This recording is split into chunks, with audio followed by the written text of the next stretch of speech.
네, 안녕하세요. 네, 임기영 스님의 메디테이션 TV.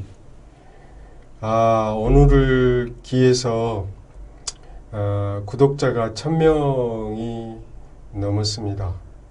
그 기념으로 우리 이필용 교수님을 모시고 대담을 진행하고 있습니다. 구독자 1000명 돌파 기념 대담인데 제목이 너무 무거울 수도 있어요. 붓다의 깨달음 무거울 수도 있습니다. 그 깨달음 그러면 연꽃을 많이 떠올리죠. 그래서 화면에 연꽃 사진을 올렸습니다. 더럽고 그런 늪이라든가 그런 곳에서 아름답게 물들지 않은 이 꽃을 피우는 것은 이 세상에 어지럽고 힘든 이 세상에서 깨달음의 꽃을 피우는 그런 상징으로서 이 연꽃입니다. 비가 오지만 이 연꽃은 물들지 않는데요. 우리의 깨달음도 어떤 진흙탕 속에서도 물들지 않고 곱게 꿋꿋하게 자신의 길을 걸어가는 게 불교가 아닌가 합니다. 그리고 여러분들도 다가오는 부처님 오신 날을 맞이해서 함께 저희 메디테이션 TV 채널과 함께 공부를 계속해 가셨으면 좋겠습니다. 붓다의 깨달음. 여러분들은 붓다의 깨달음이 뭐라고 보세요?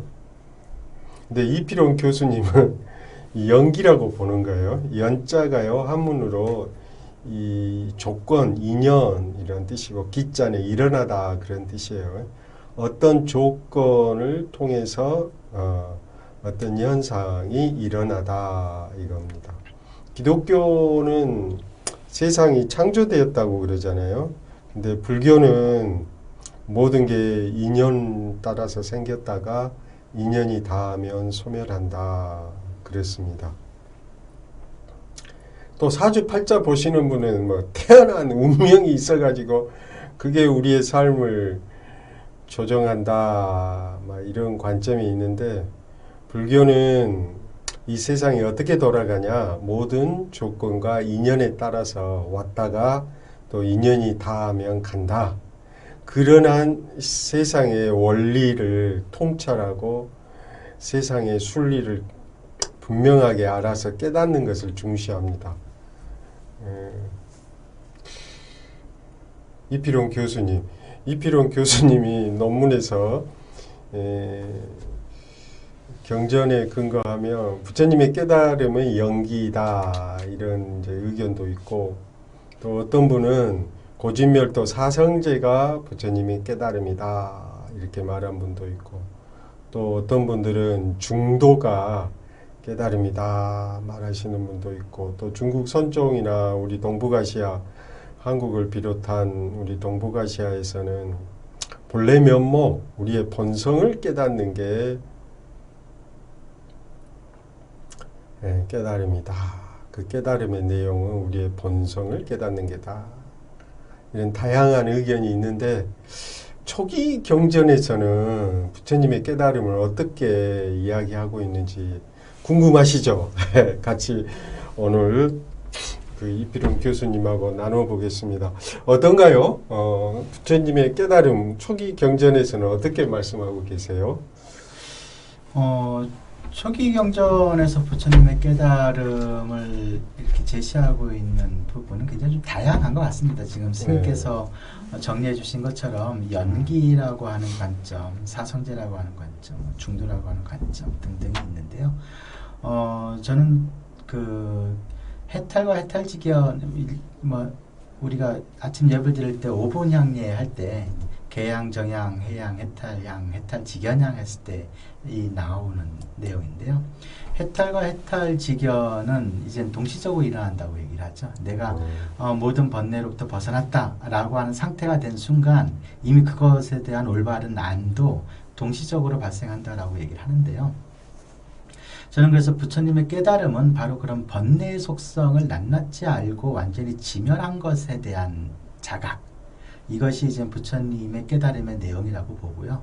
그것을 정리한 것이 연기이고 사성제이고 어떤 중도다라고 하는 관점에서 사실 이 논문을 쓰게 된 것입니다. 그래서 연기가 부처님의 잔해증으로서의 내용이냐 아니냐를 얘기한 것이라기보다는 연기라고 하는 것은 철저하게 번뇌가 어떻게 해서 발생한 것이고 이 번뇌를 어떻게 하면 소멸시킬 것인가에 대한 체계가 바로 연기다. 연기가 말하고자 하는 바는 바로 이 부분에 있지 않겠느냐라고 하는 것을 좀 드러내기 위해서 이런 걸 썼습니다. 오케이, 예. 일반적으로 이 동북아시아 이 선종에서는 부처님께서 새벽 별을 보고 깨달았다 이렇게 이야기하는데 이제 초기 불교적 입장에서는 이 연기를 보고 그래서 번뇌가 어떻게 일어나고 번뇌가 어떻게 소멸되는지를 분명하게 그 알고 또 번뇌로부터 해탈했다는 것, 또 그 해탈한 것을 직연 또 알므로 인해서 나타난 것, 이걸 이제 부처님의 깨달음이다 이렇게 초기 경전의 입장에서는 정의할 수 있다 그랬는데 연기에 대해서 어때요? 그 연기에 대해서 이렇게 새로운 관점으로 이해하고 싶다 이렇게 말씀하신 것 같은데 그러면 기존의 연기에 대한 이해 방식이 있을 거 아니에요? 예. 그러면 기존의 이해는 어떤 것들이 있는지 소개 좀 부탁드릴게요. 뭐 지금 화면에서 보시다시피 뭐 상위 상관적인 관점에서 이해하는 부분도 있고요. 삼세 양중 인과라고 하는 부분도 있고요. 그 외에 뭐 5분 연기설이라든가 뭐 기타 등등 굉장히 분위 연기설이죠. 굉장히 다양한 연기에 대한 이해가 있습니다. 그런 이 관련된 논문들은 굉장히 많이 나와 있어서 여러분들께서 찾아보는데 크게 어려울 것 같지는 않은데요. 지금 스님께서 마련하신 그 화면에 보면은 무명행하고 식명생 육처 촉수 취유까지죠. 이렇게 하고 생노사 이렇게 하면 이제 3세 양중 인가가 되죠. 그래서 무명행은 전생이 되고 식부터 해서 유까지는 현재가 되고 생노사는 이제 내생이 되고 하는 관점에서 이제 이 인가를 연기를 이해하는 방식이 오랫동안 그 어떤 주류라고 해야 될까요? 많은 사람들이 지지하는 그런 이해 방식이었던 것 같아요. 그러니까 여하튼 불교는 윤회라고 하는 것을 종식시키는 가르침이다라고 하는데 방점이 놓여진다면 이렇게 이해하는 것도 하나의 방법일 것 같은데 이건 너무 좀 어떻게 보면 현학적인 해석이 아닌가라는 생각이 들었고요. 저는 이 연기 보게 되면은 생노 우비고네라고 하는 부분이 나오거든요, 뒤에. 그러니까 생노사 우비고네라고 하는 것은 우리가 현실적으로 겪고 있는 고통의 내용들이지 않습니까? 그럼 고통은 왜 생겼는가를 그 추적해 보는 과정이 이제 그 환면론의 과정인 거고, 그러면 우리가 무명이라고 하는 것이 우리가 현실적으로 겪고 있는 고통의 가장 근원적인 내용이구나라고 하는 부분이 이제 이 연기에서 잘 드러나고, 그럼 이 무명을 제거하게 되면 우리가 현실적으로 겪고 있는 고통의 문제가 해결된다라고 하는 관점에서 연기를 바라보는 것이 연기의 본래적 의미에 보다 더 부합하는 것이 아닌가 그런 생각을 하고 있습니다. 오케이. 예. 이제 요약을 해보면 연기라는 의미는 이것이 있기 때문에 저것이 있고 이것이 사라지니 저것이 사라진다. 이것과 저것은 상의 서로 의존되어 있고 서로 긴밀하게 연결되어 있다. A는 B로 인해서 생기고 또 B로 말미암아 C가 생긴다. 이것을 이제 서로 상의다.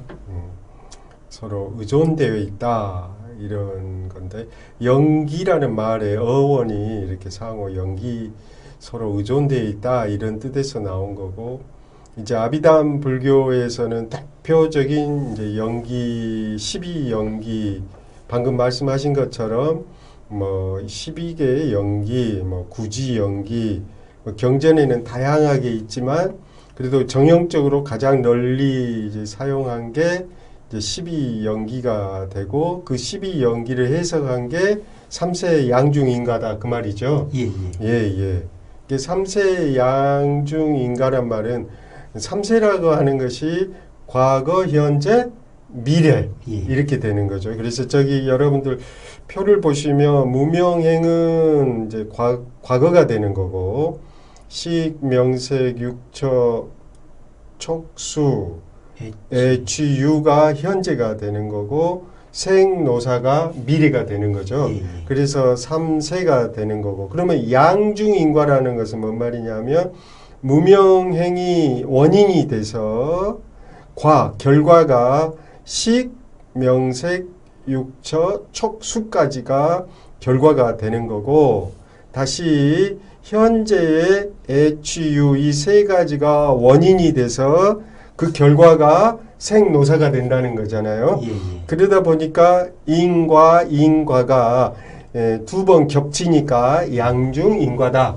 예. 이렇게 해석하는 게 아비담마 해석인 거죠. 예.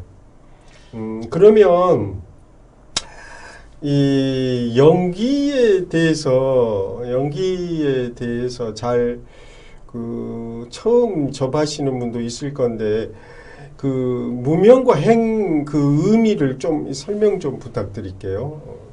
무명행은 무슨 뜻인지. 무명은 말 그대로 이제 아비자라고 하는 말을 번역하는데 비자가 밝음, 지혜, 아는 것 이걸 얘기하거든요. 명은 이제 밝다라고 하는 의미 있죠. 그러니까 안다는 거죠. 근데 무명이니까 알지 못하는 것. 근데 도대체 뭘 모르느냐라고 하는 것에 대한 이야기가 이제 나올 수가 있을 텐데, 이제 전통적으로 해석하는 것 중에 하나는 사성제를 모른다. 그것이 바로 무명이다. 이렇게 이제 일반적으로 설명이 많이 되고 있습니다. 근데 사성제의 내용이 도대체 뭐냐 하면 우리가 고통이라고 하는 것을 올바로 인지하지 못하는 거죠. 내가 현실적으로 살면서 경험하는 것들이 고통이라고 하는 것을 철저하게 안다면 그럼 이제 우리는 고통의 문제를 해결하기 위한 어떤 여정에 들어갈 수가 있는데 내가 고통에 처해 있다는 것을 알지 못하면은 그 고통 속에 빠져서 그 고통을 경험하면서도 자기는 뭐 하는 거예요? 나는 고통스럽지 않아 하고 우기는 거거든요. 그럼 이제 고통에서 벗어날 기약이 없게 되는 것이니까 이제 말 그대로 무명은 내가 고통의 상황에 처해 있다는 것에 대해서 자각하지 못하는 것, 그것을 여러 가지 자기의 관념 속에서 자기만의 세상을 만들어 놓고 헤매고 있는 것, 뭐 이렇게 이해해 볼 수도 있겠습니다. 그래서 그런 것들이 행이라고 하는 것은 나의 구체적인 어떤 의지라고도 볼 수가 있겠죠. 그런 것들로 인해서 우리는 우리의 삶을 영위해 나가고 있으니까 그런 의미로 무명과 행을 이해할 수 있지 않을까 싶습니다. 예. 그러니까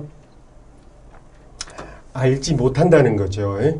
네, 그래서 아까 우리가 그 사띠에 대한 두 번째 의미에서 뭔가를 분명하게 안다. 이것은 사띠는 그 무명을 깨트리는 하나의 그 중요한 도구가 될 것 같아요.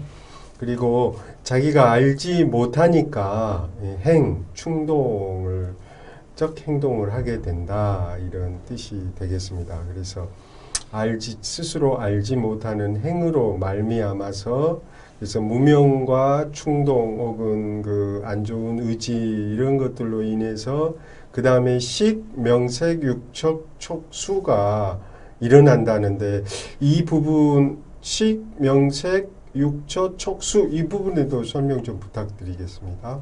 예, 식이라고 하는 것은 우리가 흔히 육식으로 얘기하는 것처럼 안식부터 의식까지 있죠. 그런 내용이라고 보시면 될 것 같고요.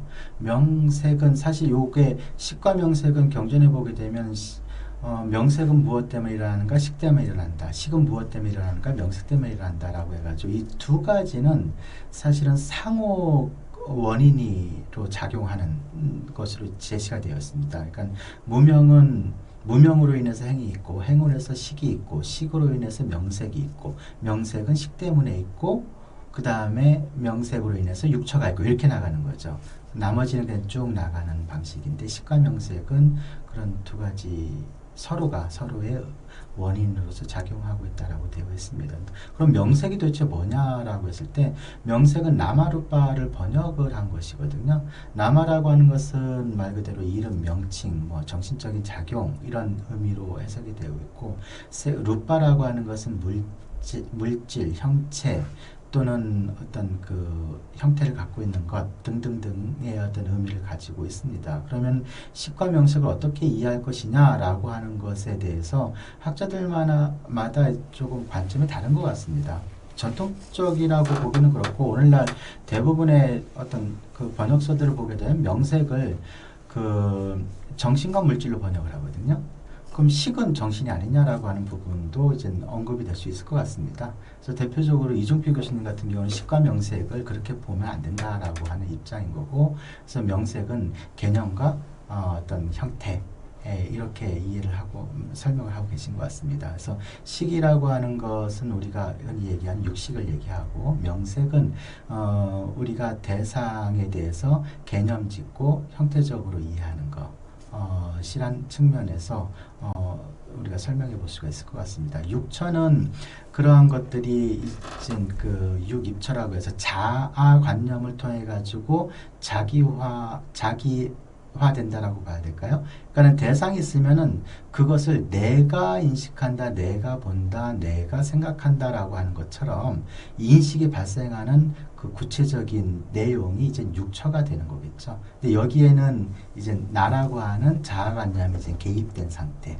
그렇기 때문에 촉이라고 하는 것은 대상과 촉은 일반적으로 근경식이 세 가지 화합하면 촉이 발생한다라고 하는 것처럼, 그런 이 앞에 있는 것들이 이제 원인이 돼가지고 촉을 발생시키게 되는 거죠. 그러면 거기에 대해서 느낌작용이 일어나게 되고, 거기에 대한 내용을 갈망하게 되고, 그래서 취하게 되면 그걸 통해 가지고 어떤 생존의 의지라고 해야 될까요?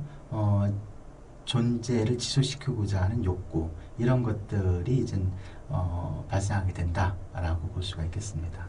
네, 예. 그러니까 식, 명색, 육천대 쉽게 표현하면, 내가 시계를 본다.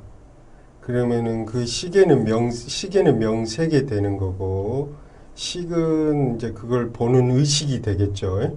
그리고 눈을 통해서 보니까 육처가 되겠고, 그래서 식, 명색, 육처가 세 가지가 화합해서 이제 접촉을 이룬다는 거죠. 그리고 접촉이 되면 이제 그 느낌이 인다는 거잖아요. 예. 그러니까 우리가 어떤 사람을 보면 의식으로 본다는 거고, 그 의식은 그 상대방의 대상은 명색이 되는 거고, 그 사람을 보는 것은 이제 눈으로 통해서 보는 거고, 그래서 세 가지가 함께 합해진 걸 촉이고, 접촉한다 그러고, 접촉하면 그 사람에 대한 느낌이 내 안에서 일어난다는 거죠. 만약에 귀로 한다면 어때요? 소리를 들으면 그 소리가 대상이 명색이 되는 거고, 그 귀에는 귀의식이 있어가지고 그 의식이 명색을 포착하고, 그러면서 접촉이 되고, 접촉이 되면 그 느낌이 인다는 거잖아요. 그래서 근데 이게 그 무명과 행에 돼서 이제 이렇게 벌어지고, 그 다음에 이제 느낌이 오면 이제 그 애착이 일어난다는 거죠. 예. 우리가 좋은 느낌에 대해서는 그 애착이 잃고, 이제 혐오 같은 느낌에 대해서는 이제 싫은 느낌이 일어나겠죠. 예에서. 그리고 취는 소유하는 거죠. 집착하고 소유하는 거고. 유는 이제 존재하게 된다는 거잖아요. 존재성을 좀 추구한다라고 해야 될까요? 예, 그러니까 예. 자기 존재를 유지시키려고 하는 욕구, 그런 것들이 우리에게 생과노사라고 하는 어떤 그 개념을 발생시키게 된다. 그러니까 사실 그 경전에 보게 되면 그런 내용이 파세나디 왕이라고 하는 사람이 있었는데 네. 이 꼬살라국의 왕이었죠. 부처님하고 대화하는 걸 너무나 좋아했던 철학적인 왕이었습니다. 네. 그래서 상유타니카야 1권에 보게 되면 꼬살라품이라고 따로 있고, 이 꼬살라품에서는 그 파세나디 왕하고 부처님의 대화가 거의 대부분이에요. 예. 근데 어느 날 그 파세나디 왕이 질문합니다. 부처님, 늙지 않고 죽지 않을 수 있는 방법이 있습니까? 그러니까 부처님께서 대왕이요, 그런 것은 없습니다, 이렇게 말씀하시거든요. 네. 그리고 또 다른 그 산의경이라고 하는 경전에 보게 되면 부처님께서 이런 질문을 하십니다. 대왕이요, 지금 대왕이 가장 신뢰할 만한 사자가 있는데 그 사자가 북쪽에서부터 와가지고 거대한 산이 마구마구 굴러서 모든 생명을 죽이면서 이곳으로 오고 있습니다. 그리고 남쪽에서도 그러고 서쪽에서도 그러고 동쪽에서도 그러고, 그러니까 사방에서 이제 나의 죽음을 재촉하는 현상들이 벌어지고 있다라고 하는 거죠. 이제 세상의 종말이라고 보시면 되겠습니다. 그때 그대는 어떻게 하겠습니까? 라고 하는 질문을 해요. 그때 파세나디 왕이 진짜 부처님 가르침을 잘 배운 덕이겠는데 뭐 달리 할 게 있습니까? 평소대로 살면서 복을 지으려고 선한 행동을 할 뿐이겠죠. 이렇게 대답을 하거든요. 그러니까 우리가 흔히 얘기하면은 내일 지구가 멸망하더라도 난 한 그루의 사과나무를 심겠다라고 하는 말하고도 어떻게 좀 우리가 비유해서 설명해 볼 수가 있을 텐데, 그러니까 생과노사라고 하는 것은 내 생의 생과노사라기보다는 생과노사라고 하는 개념, 두려움, 분별, 그런 것들은 나의 존재를 유지시키려고 하는 것에서부터 발생한다. 그런 측면에서 이 내용을 좀 이해해 볼 수 있지 않을까 싶습니다. 예. 경전상의 내용이고, 저는 이제 여러분들이 이해하기 쉽게 누군가를 사랑해 본 적 있어요, 여러분들? 왜냐하면 이제 사랑의 자가 있잖아요. 그런데 누군가를 이제 사랑은 왜 생기냐? 그 상대방을 명색으로 보고 감각기관으로 보고 내 안에 그 이제 식이 있는 거죠. 그래서 그 상대를 접촉하게 되고 그러면 좋은 느낌이 이제 오죠. 느낌이 오니까 이제 그 사람을 A라는 사람을 사랑한단 말이에요. 근데 사랑하면은 그냥 사랑으로 끝내야 되는데 소유하고 싶은 마음이, 취하고 싶은 마음이 일어나는 거 아니겠어요? 예. 취하고 싶으면 어때요? 그 사람을 이제 취해야 되면 그 사람을 이제 소유해야죠. 유해야죠. 유하려면은 이제 결혼을 해야 유하는 거 아니겠어요? 애취유는 사랑을 해서 소유하고자 하는 집착이 일고 집착으로 인해서 이제 결혼을 하게 되죠. 어떻게 생각하세요? 그렇게까지는 생각 안 해봤습니다. 그래서요? 예. 아니 그 일반 대중에게 쉽게 이제 설명하려고 하니까. 그러니까 이게 나라고 하는 것이 존재한다라고 하는 관념이 생길 때 생과노사라고 하는 것도 발생하는 게 아닌가 생각이 듭니다. 그래서 그럼 나라고 하는 존재에 대한 것은 무엇으로 발생하느냐?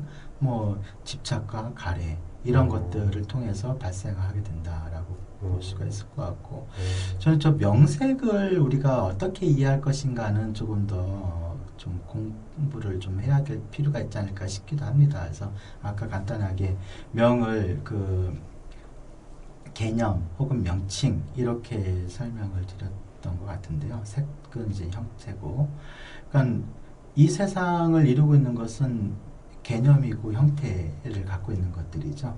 그러니까 그런 것들을 우리는 의식을 하는 것이고, 그런 의식을 통해서 우리는 대상을 또 개념화하고 형태적으로 인식을 하고, 이런 것들이 이제 그 육처를 통해 가지고 자의식이 더 개입이 되면서 이제 생과노사라고 하는 현실적인 고통의 문제로 확대 재생산되는 것이 아닌가, 그런 것들을 이제 이 12연기라고 하는 구조 속에서 보여주려고 했던 것이 부처님의 가르침이 아닌가라는 생각을 좀 해보게 됩니다. 예, 예.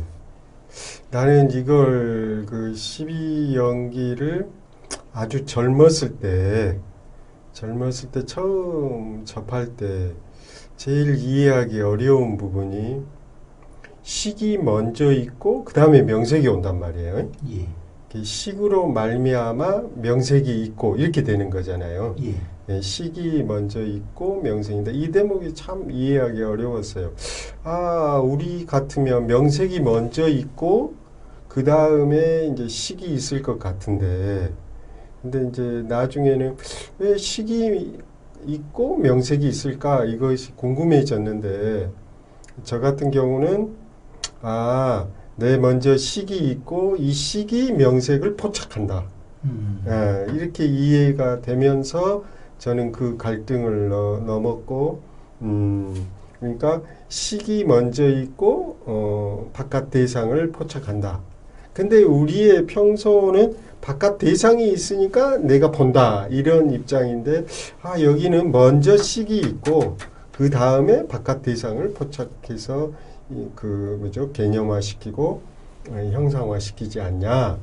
이제 이런 개념으로 저 같은 경우는 저기서 많이 이제 고민을 했는데, 어쨌거나 이제 이 무명이 있기 때문에 행이 있고, 행이 있으니까 식이 있고, 식이 있으니까 명색이 있고, 명색이 있으니까 육처가 있고, 육처로 말미암아 촉이 있고, 촉으로 말미암아 수가 있고, 수로 말미암아 느낌으로 말미암아 애착이 있고, 애착으로 말미암아 집착이 일고, 집착의 말미암아 소유에서 존재하게 되고, 존재하니까 생이 생기고, 생이 생기다 보니까 노사가 생긴다. 예, 이렇게 보는 거고, 반대로는 이제 역관이라고 그러죠. 예, 판멸. 예, 그것 좀 설명 좀 부탁드릴게요. 이제 생로사 우비고뇌라고 하는 것은 근심슬픔, 걱정 이런 것들은 우리가 현실적으로 겪고 있는 고통의 문제니까요. 예. 그런 것들이 도대체 왜 생겨났느냐? 예. 태어났기 때문이다. 그렇죠. 예. 예, 태어났기 때문인 거죠. 죽음이란 왜 있냐? 예, 태어났기 때문이다. 예. 그런데 그런 태어남은 왜 생겨났느냐? 그런 존재하고자 하는 의지, 존재를 지속하고자 하는 것, 그런 자아관념으로 말미암아서 생이라고 하는 것이 발생한다. 그런 것들 그럼 왜 생겨나느냐? 취하고자 하는 어떤 내용인 거고, 집착하고자 하는 거죠. 그 다음에 그것은 집착은 가래를 일으키기 때문이고, 그래서 이 결과적으로는 우리가 현실적으로 겪고 있는 고통의 문제가 왜 발생했는가라고 하는 근원을 추구하다 보니까 이제 무명이라고 하는 결론에 도달하게 되는 거예요. 그러니까 무명부터 생노사 우비고뇌로 가는 것은 생기문이고, 그 고통이 발생하는 거고. 예, 그 다음에 이제 이 생노사에서 무명으로 가는 것은 이제 환멸문이라고 하죠. 예, 고통의 문제를 이제 해결해 가는 과정이기 때문에. 그래서 이 12연기는 우리가 번뇌에 대한 부분을 이야기하는 것이다라고, 그래서 저는 그 부분을 강조하고 싶었던 겁니다.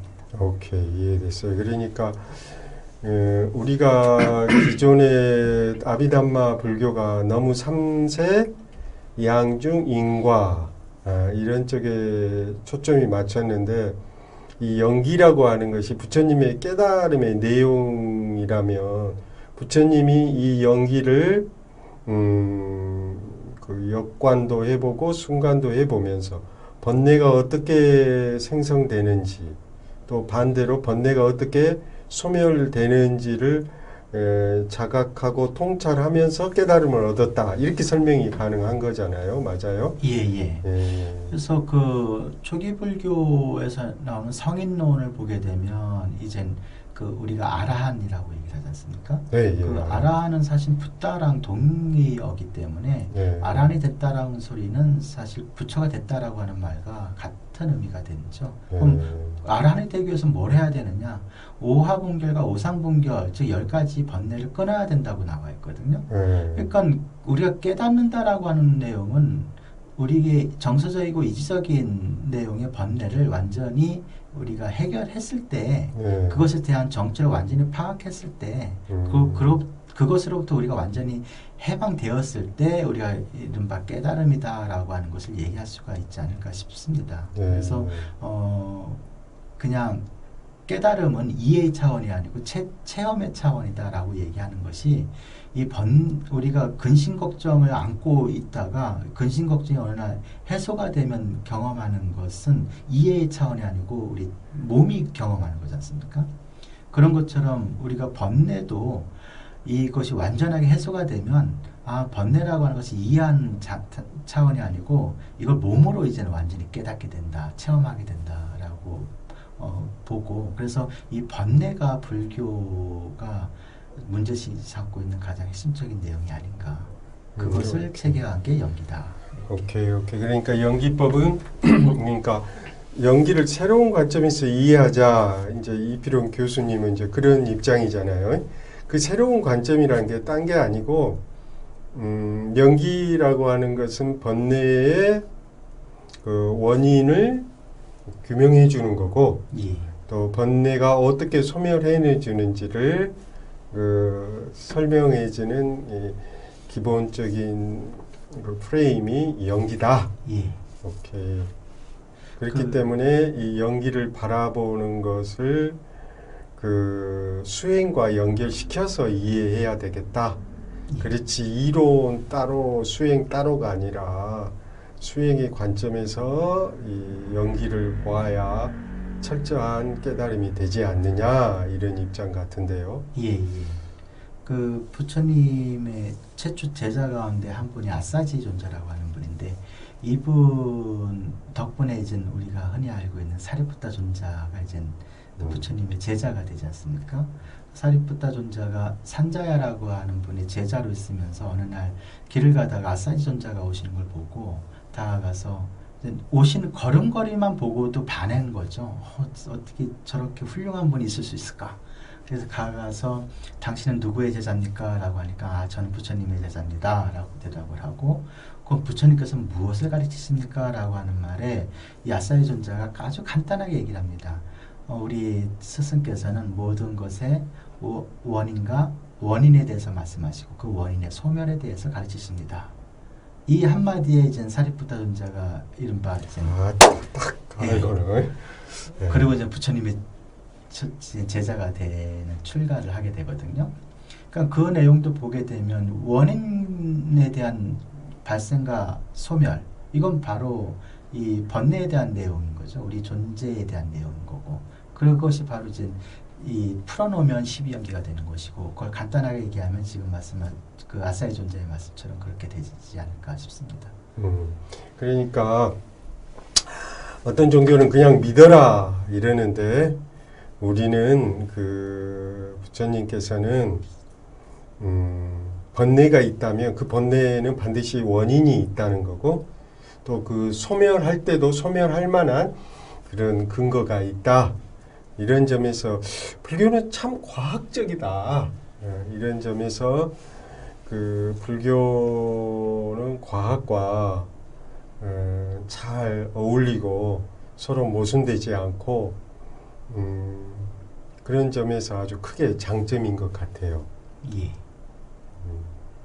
그 사실 12연기를 보게 되면 여기에 딱히 불교라고 할 만한 게 없지 않습니까? 뭐 부처님을 안 믿었기 때문에 번뇌가 발생한다든가, 그렇죠. 부처님을 믿으면 번뇌가 소멸된다라고 하는 이런 구조가 아니거든요. 그래서 우리 삶을 철저하게 분석해 들어가 가지고 그것이 어떠한 서로 관계성을 갖고 있는지를 보여주는 것이기 때문에 그걸 통해서 우리의 삶이 실제 좀 그 여러 가지 문제들이 해결될 수 있는 구조를 보여준 것이라고 그렇게 생각을 합니다. 그렇죠. 신이 존재한다. 그러니까 너는 그걸 믿어라. 그러면 넌 해탈할 거야. 이런 주장이 아니고, 우리의 진실, 우리의 그 번뇌의 소멸과 또 번뇌가 발생을 분명하게 여실하게 알라. 싸띠하라. 그러면 그대는 고통으로부터 자유로울 거다. 이런 점에서 매우 그 믿음의 종교이기보다는 실천과 명상의 종교라고 말할 수 있겠어요. 그런 점에서 기억이 나네요. 신이 있다고 믿는 사람도 고통이 있고 신이 없다고 믿는 사람도 고통은 있다. 신을 믿든 믿지 않든 고통이 있는 거고 그 고통에는 원인이 있다는 거죠. 예.